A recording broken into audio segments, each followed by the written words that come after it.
Yo estoy dentro de mi cama. Y ahora estoy fuera. Yo estoy dentro de mi habitación.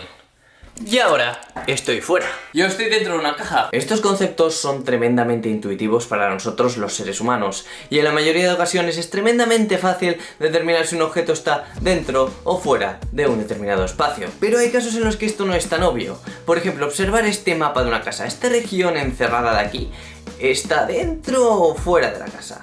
No es tan obvio, ¿verdad? Esta cuestión parece bastante confusa, y es que aún podríamos complicarlo más, y es que, si os fijáis, incluso podemos situarnos de forma que estemos parcialmente dentro y parcialmente fuera de la casa. Estas inexactitudes nos hacen preguntarnos si habrá alguna forma de matemáticamente, de forma rigurosa y formal, definir qué es el interior y el exterior de un objeto, y de eso precisamente tratará este vídeo.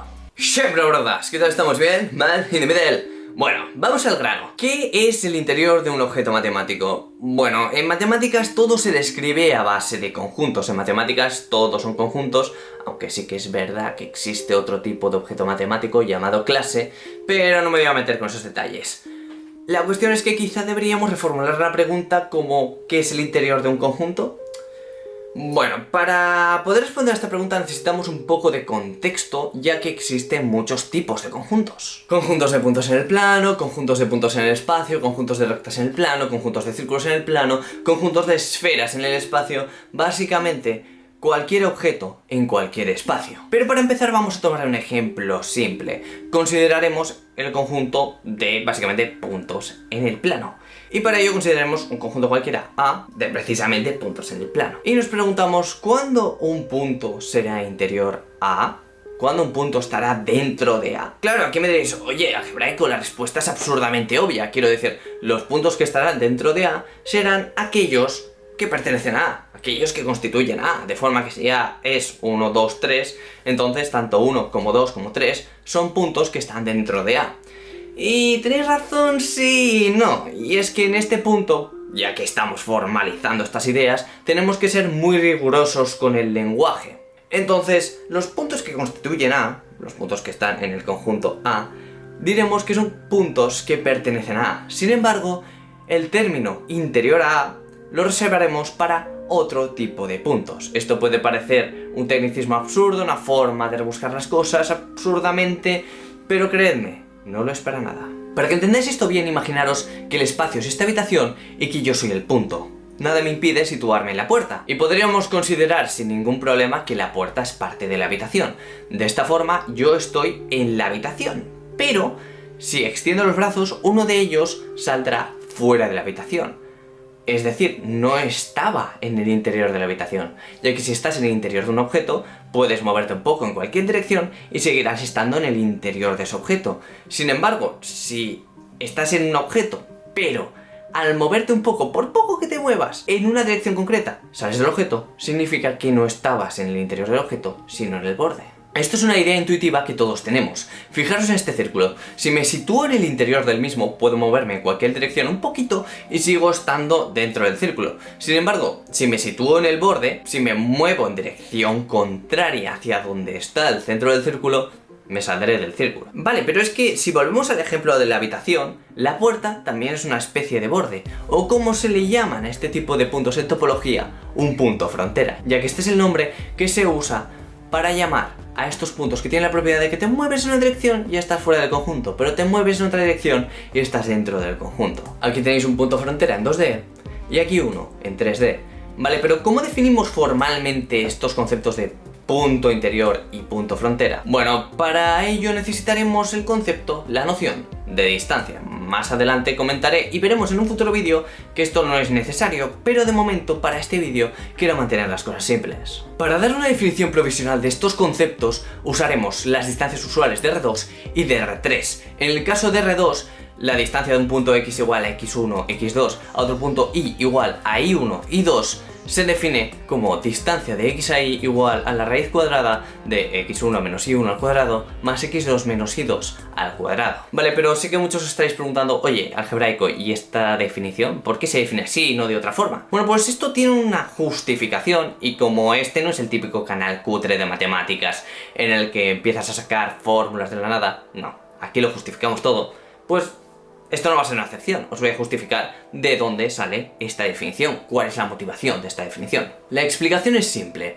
Dados los puntos X e Y en el plano, cuando hablamos de la distancia de X a Y nos referimos a la distancia mínima. Y es que por poder podríamos partir del punto X, empezar a hacer un montón de círculos así, espirales, cosas raras, un montón de formas extrañas, dibujar un Pikachu, un Bulbasaur y luego ya tirar para el punto Y. Y habríamos recorrido como 6 kilómetros pudiendo haber recorrido 2 metros.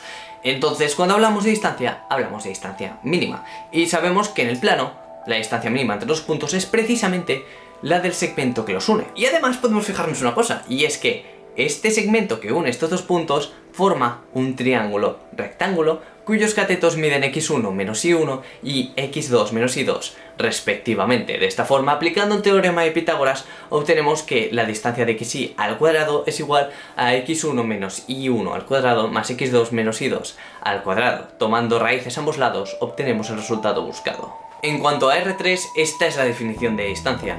Dejo la justificación de esta fórmula para vosotros, ya que realmente el razonamiento es análogo al que he hecho en 2 dimensiones. Bien, pues ahora ya estamos en condiciones de empezar a buscar una definición de este concepto de punto interior. Sabemos que el punto interior a un conjunto A tendrá que cumplir dos propiedades. La primera es que esté precisamente en el conjunto A. Y la segunda, y aquí viene lo chulo, es que moviéndolo un poco, independientemente de en qué dirección lo movamos, siga estando en A. Vamos a tratar de reformular esta segunda parte. Denotemos int A el interior de A. Entonces tenemos que si X está en el interior de A, para cualquier dirección que tomemos, partiendo del punto X, tenemos que existe un delta tal que al mover X una distancia delta en esa dirección, seguiremos estando en A. Por ejemplo, para esta dirección, este sería el delta. Esta sería una definición perfectamente válida si no fuera porque no hemos definido lo que es una dirección.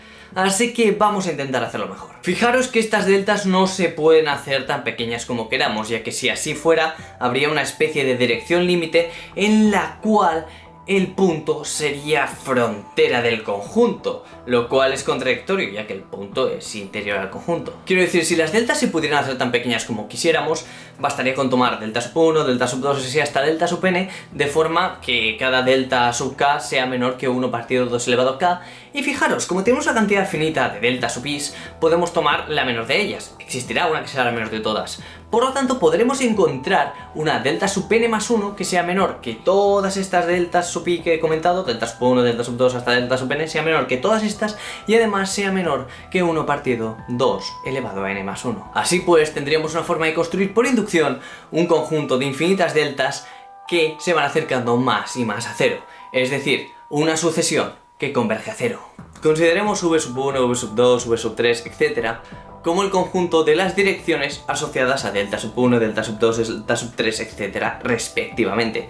Es decir, v sub 1 es la dirección de delta sub 1, v sub 2 es la dirección de delta sub 2, etcétera, etcétera, etcétera. Vale, aquí ocurre algo curioso, y es que podemos representar estas direcciones con el ángulo correspondiente a la dirección. Cada dirección tiene un ángulo, y cada ángulo representa una única dirección. Perfecto, porque ahora lo que estamos estudiando realmente es una sucesión de números reales de nuevo. Una sucesión de números reales asociados, mediante cierta función, a la otra sucesión de números reales de las deltas, de la que os hablaba antes. Vale, y lo chulo de aquí es que esta sucesión está acotada, ya que sus valores se mueven entre menos pi y pi. Y por el teorema de Bolzano-Weierstrass tendremos entonces que existe una subsucesión convergente. Y sea v el valor al que converge esta subsucesión convergente, ¿qué pasará? Pues que si representamos delta sub v como la delta asociada a esta dirección v, tendremos que delta sub v es igual a 0. Y os preguntaréis, ¿por qué? La explicación es simple, porque la delta sub v será el límite de los delta sub i's cuando i tiende a v. Bien. ¿Y qué pasará con estos delta sub i's? Que cada vez se irán haciendo más pequeños, más pequeños, más pequeños. ¿Por qué? Porque iremos avanzando en la lista que representaba la sucesión de los delta sub n. ¿Por qué? Porque el valor v se toma como un valor límite de alguna subsucesión. A lo mejor tenemos que saltar de 2 en 2, o de 3 en 3, o saltar 3, luego 2, luego 3, luego 2, luego 3. Pero la cuestión es que está como al final de la lista. Entonces vamos avanzando en la lista y vamos acercándonos cada vez más, cada vez más, cada vez más, saltando de alguna forma concreta a ese valor v. Pero cuando avanzamos a la lista de los v sub i, también avanzaremos a la lista de los delta sub i. De forma que iremos avanzando más en los delta sub i's, pero sabemos que los delta sub i's convergen a 0. con lo cual, conforme vayamos avanzando para adelante, el delta sub pi será 0. Esa es la explicación.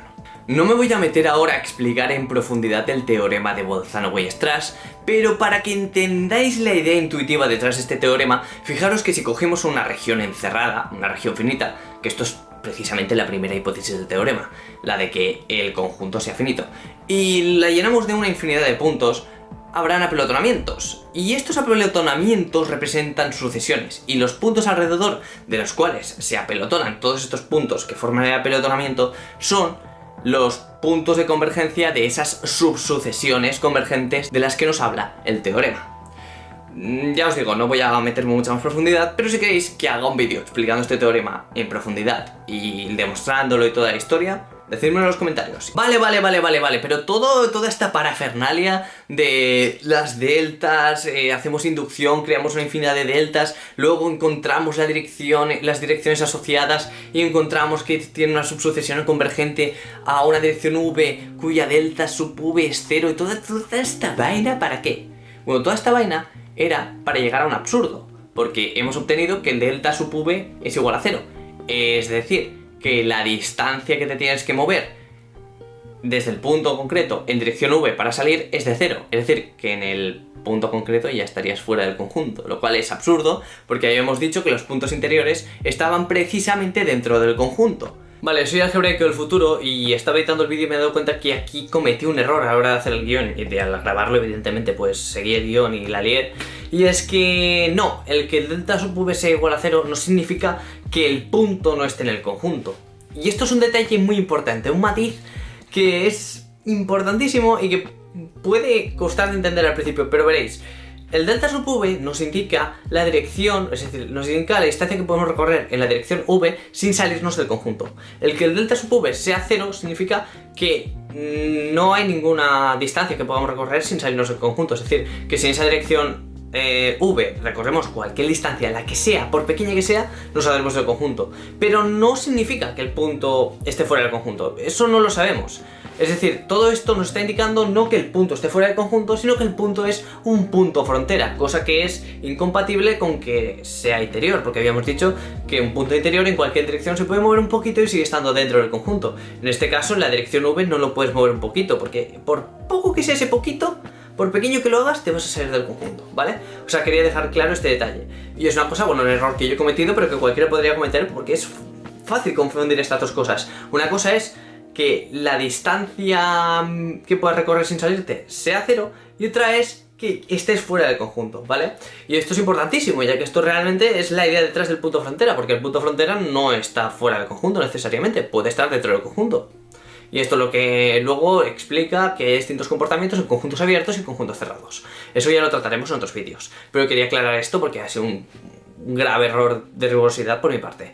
Dicho esto, prosigamos con el vídeo. Hemos llegado por ende a una contradicción, es decir, todo esto era una reducción al absurdo. Estábamos partiendo de presuponer algo que queríamos demostrar que era falso, en este caso que hay infinidad de deltas, y llegar a una contradicción. Bueno, mentira, no partíamos de que había una infinidad de deltas solo. Sí, de eso partíamos, pero también partíamos de otra hipótesis, y es la hipótesis de que estas deltas se podían hacer tan pequeñas como quisiéramos.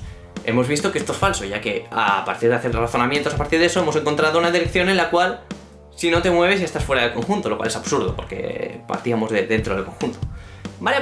Entonces, esto lo que implica, cuidado, ya que viene lo fuerte, es que las deltas no se pueden hacer tan pequeñas como queramos. Por lo tanto, habrá un valor mínimo que podrán tomar las deltas. Habrá una delta mínima. Llamémosla epsilon. Entonces, si consideramos el conjunto de todos los valores de A que están a distancia menor que epsilon de x, es decir, el conjunto v sub epsilon de x igual a los y pertenecientes a A, tales que distancia de x a y sea menor que epsilon, y no os preocupéis que esto suena muy extraño, pero simplemente representa un círculo de toda la vida. Es un círculo de centro x y radio epsilon. Y es que todos los puntos del círculo cumplen que su distancia al centro es menor que el radio del círculo, que es epsilon, es decir, por ende, al tener esa distancia menor que epsilon, estarán en v sub epsilon de x. Y por otra parte, todos los puntos de fuera del círculo cumplen que su distancia al centro es mayor que el radio, que es epsilon. Parad un momento el vídeo y reflexionar sobre por qué esta segunda cuestión implicaría ya de forma definitiva que el círculo es precisamente v sub epsilon de x. Ahora, si tomamos a perteneciente a v sub epsilon de x, tendremos que la distancia de a x es menor que epsilon.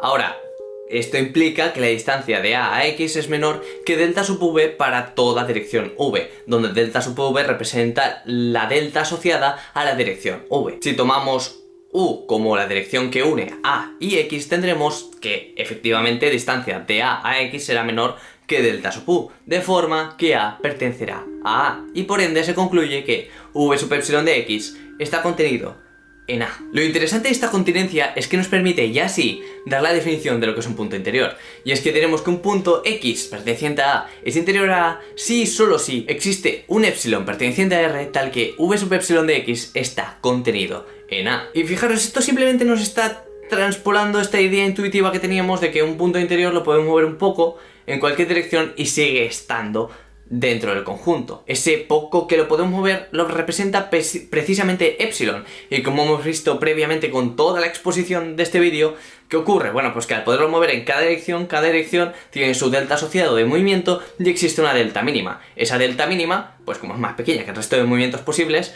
pues la podemos tomar como epsilon, como un radio común que podemos recorrer, y en ese círculo no te saldrás, porque en la dirección en la que vayas el desplazamiento máximo será mayor que ese valor delta mínimo, que ese epsilon, básicamente. Y esto nos permite también definir lo que es un punto exterior. Y es que en un punto exterior a un conjunto puedes moverte un poco y sigues estando en el exterior del conjunto, sigues estando fuera. ¡Guay! Entonces podemos definir un punto exterior de la siguiente forma. Un punto X no perteneciente a A se dirá que es un punto exterior a A si solo si existe un epsilon perteneciente a R tal que v sub epsilon de X intersectado con A es igual al vacío. Finalmente nos queda definir lo que es un punto frontera. Para ello nos fijaremos una cosa, y es que un punto frontera, si lo desplazamos en una dirección, estará fuera del conjunto, y si lo desplazamos en otra dirección, estará dentro del conjunto. La primera propiedad nos muestra que un punto frontera no es un punto interior, y la segunda propiedad nos muestra que un punto frontera no es un punto exterior. Pero es que precisamente se tienen que cumplir solo esas dos propiedades para que un punto sea un punto frontera. Por ende, definiremos los puntos frontera como aquellos que no cumplan ni la propiedad característica de los puntos interiores ni la propiedad característica de los puntos exteriores, es decir, aquellos que para todo epsilon perteneciente a R se tenga, por un lado, que no sean puntos interiores, es decir, que v sub epsilon de X intersectado con el complemento de A sea distinto del vacío, donde el complemento de A es simplemente el conjunto de todos los puntos que no están en A, y por otro lado, pues tampoco se cumpla la propiedad característica de los puntos exteriores, es decir, se tenga que v sub epsilon de X intersectado con A sea distinto del vacío. Fijaros que la propiedad que he dado formalmente en términos de, bueno, digamos, de terminología matemática, de lo que diríamos ecuaciones, así mal dicho, era ya la propiedad que tiene que cumplir el punto frontera, no es la propiedad que tiene que cumplir el punto interior o el punto exterior respectivamente, ¿vale? Para evitar líos, lo digo esto. Entonces, estas dos propiedades que he dicho son las que definen los puntos frontera. Dicho esto, creo que ya habría tratado el tema en su totalidad, ya que en el caso de las tres dimensiones es todo análogo, simplemente cambia que los círculos se transforman en esferas y poco más. Vale, pues solo me queda decir lo típico que dicen los youtubers, es decir, suscribiros aquí a este canal, Algebraico, podéis pasaros por mi canal secundario, La Guarida de Algebraico, donde hago contenido muy interesante, hago book reviews, tips de estudio, vídeos a la carta, es decir, a veces la gente me comenta y me dice haz un vídeo sobre no sé qué y hago el vídeo sobre no sé qué. También voy a empezar de ahora en adelante a subir vídeos grabando, explicando cosas en la pizarra de mi amigo TJ. Y no sé qué más deciros. Ah, sí, si queréis apoyarme económicamente podéis ir a Buy Me a Coffee y darme unos dineros. Y dicho esto, porque es esto, no es eso ni aquello, es esto, ¿vale?